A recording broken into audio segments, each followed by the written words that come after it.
My access to the Northeastern Finance shared drive was restored that afternoon. My calendar invites for client meetings returned. Mark didn't send a follow-up email. Lauren didn't speak to me. I went back to work. Over the next 2 weeks, everything returned to how it had been before. Client calls, project deliverables, weekly updates. Except one thing had changed. Mark stopped including me in team meetings. My one-on-ones remained cancelled. Lauren was now in meetings I used to attend. I wasn't being given new accounts, just maintaining Northeastern Finance. I documented all of it. 3 weeks after my reinstatement, I received an email from Patricia. She wanted to schedule a quarterly business review, standard protocol. We met the following week, video conference. She thanked me for my continued service. She said she'd been pleased with how I'd handled the transition situation. She said Northeastern Finance was expanding. They were evaluating additional service needs. She asked if I'd be interested in leading a larger engagement. I asked what that would involve. She said it would be a dedicated resource model. I'd work exclusively on their account, embedded with their team, potentially relocating to their Boston office. It would require contract renegotiation with my company, but they were prepared to request it formally. I said I'd need to think about it. She said she understood. She'd send the formal proposal to my regional director by end of week. We ended the call. I thought about it for 2 days. Then I started looking at other options. I updated my resume, reached out to my network, had 3 informational calls with former colleagues. One of them had started at a boutique consulting firm. They were hiring. I applied. I had 2 interviews over the following 2 weeks. They offered me a position. Senior Client Services Consultant, 25% salary increase, direct client relationship management. I accepted. I drafted my resignation letter that evening. 2 weeks' notice, professional, no explanation beyond pursuing a new opportunity. I submitted it Monday morning. Mark called me within an hour. He asked if there was anything they could do to retain me. I said the decision was final. He asked if it was about the Northeastern Finance situation. I said it was about career growth. He said he understood. My last 2 weeks were quiet. I completed my knowledge transfer, this time properly. 4 client meetings with Patricia and the transition analyst. Comprehensive documentation. Clean handoff. Patricia asked if I'd stay in touch. I said I would. My last day was a Friday. I packed my desk, returned my equipment, completed my exit checklist. The HR exit interview was brief, standard questions. I gave standard answers. I started my new role the following Monday. The work was similar: client services, relationship management, custom solutions. But the environment was different. Smaller firm, direct accountability, no internal politics over protocol. 6 months later, I received a LinkedIn message from Patricia. Northeastern Finance had ended their contract with my previous company. They'd moved to a different provider. She didn't say why. I didn't ask. She said if I ever wanted to discuss opportunities, they were always looking for experienced consultants. I thanked her, said I'd keep it in mind. A year after I'd left, I ran into Lauren at an industry conference. She didn't acknowledge me. I didn't approach her. I'd heard through former colleagues that she'd left the company 6 months after I did. The Northeastern Finance account had been reassigned 3 times in a year. Eventually, they'd terminated the contract. I kept the documentation from my time there, the client approvals, the service agreement, Patricia's letter to the CEO. They stayed in a folder on my personal drive. I didn't need them for anything specific, but they reminded me that sometimes the best leverage isn't what you say. It's knowing when someone else will say it for you. Internal quality review flagged my account management for protocol violations that required immediate remediation. The client I supported sent a formal letter praising my adherence to every contractual requirement and requesting I remain on their account. The service contract defined protocol compliance as meeting documented specifications within agreed timeframes. I found out on a Tuesday morning. My co-worker Lauren forwarded me an email chain. Subject line: Service delivery concerns. Client account 4782. The thread started 3 days earlier. Lauren had sent a message to our regional director, copied to quality assurance. Per our internal review, Rebecca Martinez has not been following established protocol on the Northeastern Finance account. Multiple service deliverables have deviated from standard procedure. I recommend immediate account reassignment and remedial training. I was Rebecca Martinez, Client Services Analyst. I'd managed the Northeastern Finance account for 2 years. I scrolled down. The regional director had responded. Thanks for flagging, Lauren. Please prepare a remediation plan. Rebecca, we'll need to discuss this Thursday. I opened the attached review document. 6 pages. Lauren had documented 12 instances over the past quarter where my work allegedly violated protocol. I read through each one carefully. Instance 1. Submitted financial analysis using non-standard template. Instance 4. Delivered quarterly report 2 business days early without prior approval. Instance 8.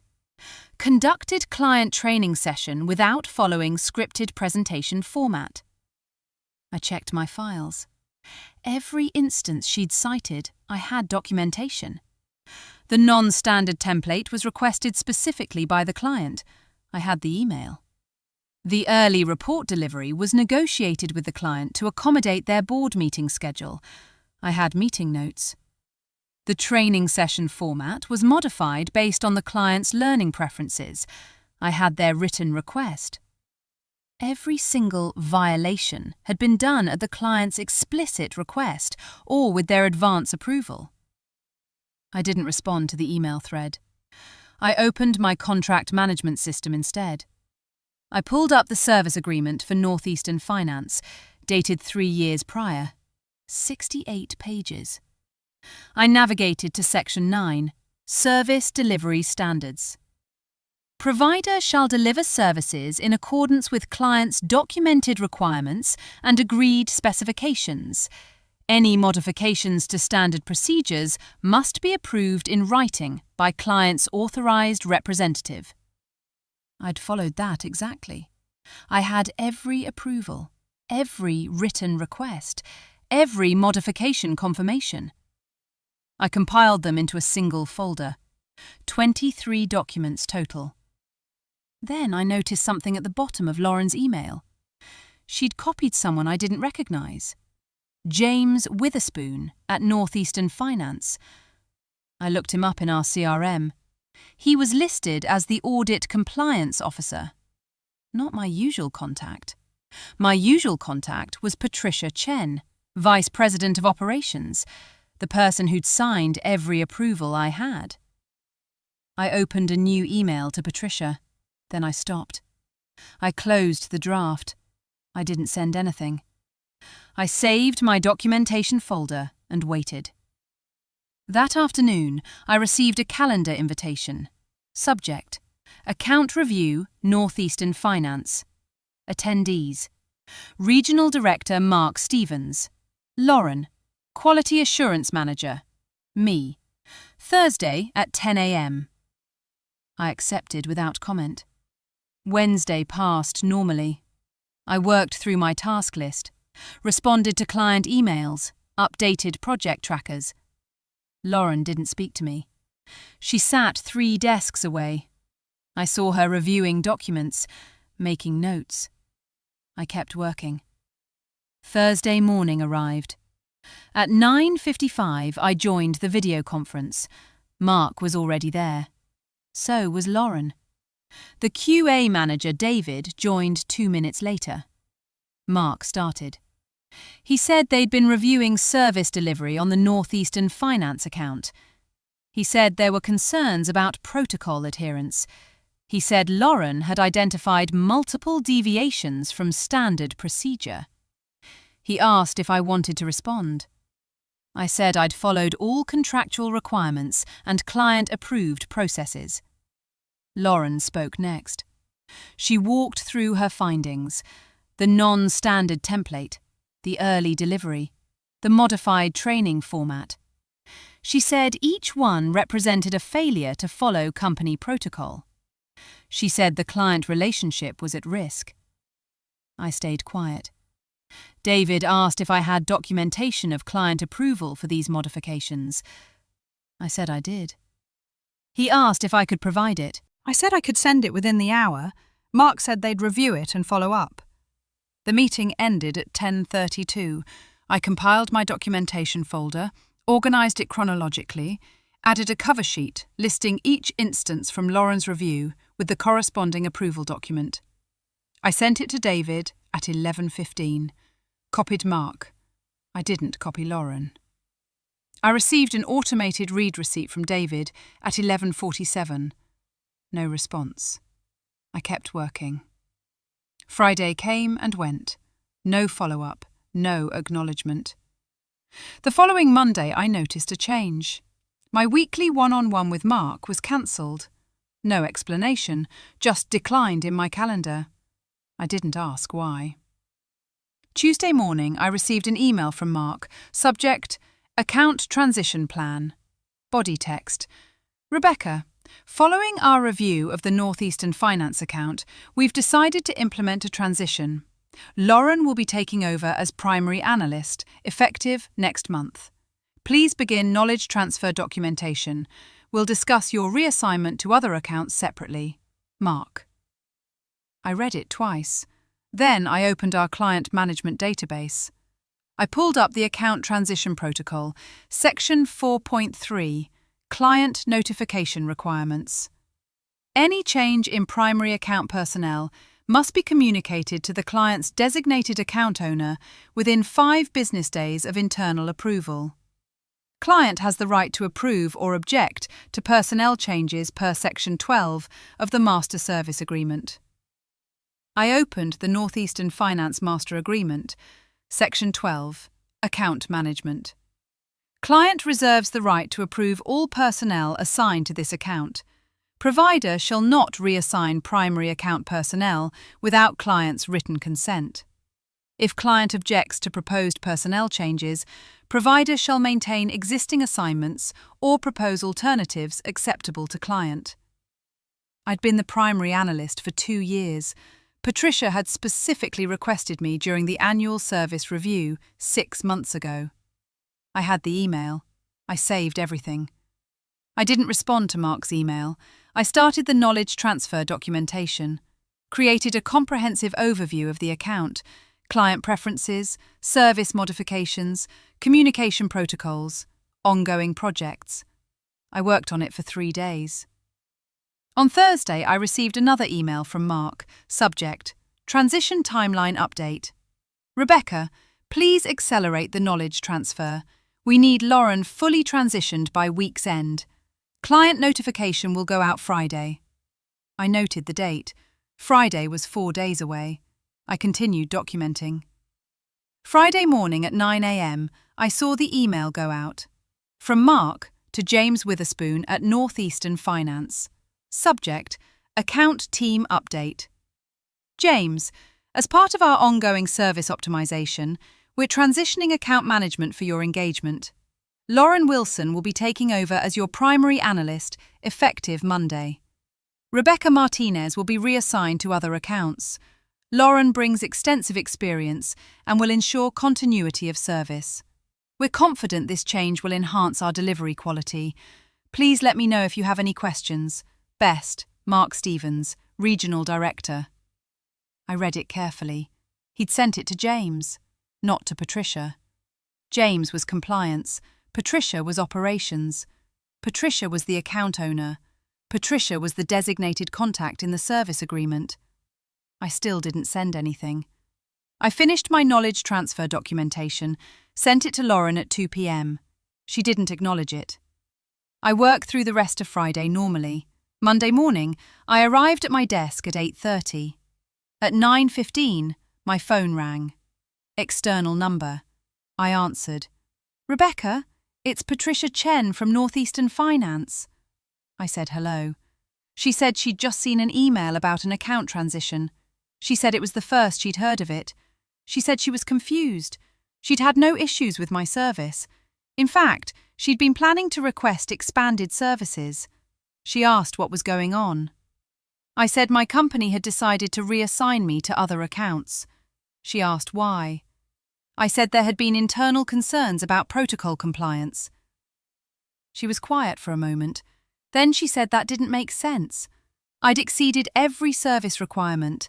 I'd been responsive to their specific needs. I'd modified processes exactly as they'd requested. I said I appreciated that feedback. She asked if I had documentation of the concerns that were raised. I said I did. She asked if I could send it to her. I paused. Then I said I'd need to check company policy on sharing internal communications with clients. She said she understood, but as the account owner, she had the right to understand why her approved service provider was being removed. She said she'd be sending a formal inquiry to my regional director. She thanked me for my service and ended the call. I made notes: time, duration, what was discussed. I saved them. At 11:30, I saw an email come in to Mark. Copied to our VP of Client Services. From Patricia Chen. Subject: Inquiry regarding account personnel change. I wasn't copied, but Mark's calendar updated immediately. New meeting. Urgent, Northeastern Finance account. Attendees included the VP. I wasn't invited. I kept working. That afternoon, my access to the Northeastern Finance shared drive was revoked. My recurring meetings with their team were removed from my calendar. I documented the changes. Tuesday morning, Mark sent a team-wide email. Team, please note that all communication regarding Northeastern Finance should now be directed to Lauren Wilson. Rebecca Martinez is no longer supporting this account. I was on the distribution list. I didn't respond. Wednesday at 3 p.m, I received a calendar invitation. Subject: Check-in, Rebecca Martinez. From Mark. Thursday at 9 a.m, I accepted. Thursday morning, I joined the call. Mark was alone this time. He said he wanted to discuss my current workload. He said the Northeastern Finance transition had been completed. He said they were working on assigning me to new accounts. He said it might take a few weeks. I asked what I should work on in the interim. He said I should focus on professional development, review training materials, update certifications. I said I understood. He asked if I had any questions. I said no. The call ended. I spent the next week working through training modules, updating documentation, organising files. I had no client meetings, no deliverables, no projects. I documented the absence of work. The following Tuesday, I received an email from HR. Subject: Performance discussion request. The HR business partner wanted to schedule a meeting. Topic: Role expectations and performance alignment. I accepted the meeting, scheduled for Friday at 2 p.m. That same day, I received a LinkedIn message from Patricia Chen. Rebecca, I wanted to let you know that we've formally objected to the account transition. Per our service agreement, we have the right to approve personnel changes. We've requested that you be reinstated as our primary analyst. I've also sent a letter to your company's executive team detailing our satisfaction with your service and our concerns about this change. I hope this helps. Patricia. I read it 3 times. I didn't respond immediately. I opened our client management system, searched for recent correspondence from Northeastern Finance. I found it.